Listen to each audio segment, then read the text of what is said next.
મિત્રો, કર્મની ગતિ ગહન છે। જી હા મિત્રો, કરેલું કર્મ છે ને એનું ફળ આપે આપે ને આપે જ છે।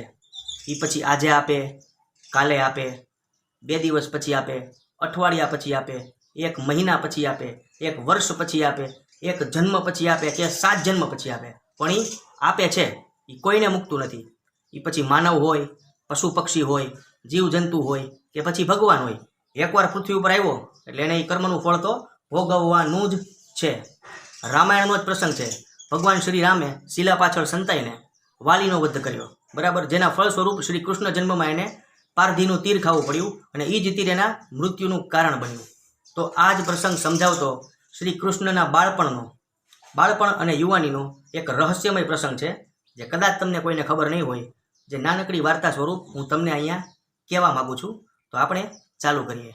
તો મિત્રો, વાત છે શ્રી કૃષ્ણની બાલ્યાવસ્થાની।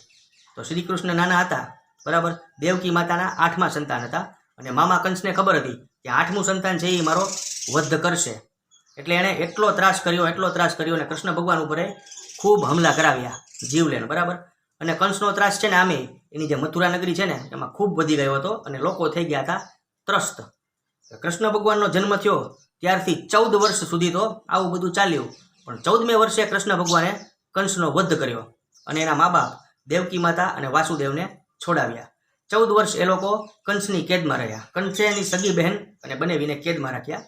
હવે જ્યારે શ્રી કૃષ્ણ ભગવાન દેવકી માતા અને એના પિતાજીને છોડાવે છે ને, ત્યારે દેવકી માતા શ્રી કૃષ્ણ ભગવાનને કહે છે કે બેટા, તું તો ભગવાન છો, તું ધારત તો અમને ગમે ત્યારે છોડાવી શકત, તો તે અમને 14 વર્ષ કેમ કારાવાસમાં રહેવા દીધા? એટલે ભગવાન શ્રી કૃષ્ણએ હસતા હસતા કીધું કે માતાજી, તમે ગયા જન્મમાં જ્યારે હું રામ હતો ત્યારે તમે કઈ હતા અને તમારે લીધે મારે 14 વર્ષ વનવાસ થયો અને મારી માં કૌશલ્યાથી મારે વિખૂટું રહેવું પડ્યું। તો આ જે કર્મ હતું એનું ફળ તો તમારે ભોગવવાનું જ હતું। એટલે માતા દેવકી હતા એની આંખમાં થોડાક આંસુ આવી ગયા અને એણે શ્રી કૃષ્ણની નજીક જઈ એના માથા ઉપર હાથ મૂકી અને કીધું, તો બેટા, તારી માં કૌશલ્યા અત્યારે ક્યાં છે? તું તો એનાથી 14 વર્ષ વિખૂટો રહ્યો હતો ને? એટલે શ્રી કૃષ્ણ ભગવાન હસતા હસતા કીધું કે યશોદા માતા જે છે ને એ જ મારી કૌશલ્યા માતા છે। તમારે લીધે હું એનાથી 14 વર્ષ વિખૂટો રહ્યો મારી માંથી, તો આ 14 વર્ષ તો મારે એને દેવાના જ હતા। અને મિત્રો, જગ જાણે છે, બરાબર, કે શ્રી કૃષ્ણએ કેવી કેવી લીલાઓ કરી। દુનિયા એ નથી જાણતું કે ભગવાન શ્રી રામ જ્યારે વનવાસમાં હતા ત્યારે માતા કૌશલ્યાએ કેવું દુઃખ વેઠ્યું છે।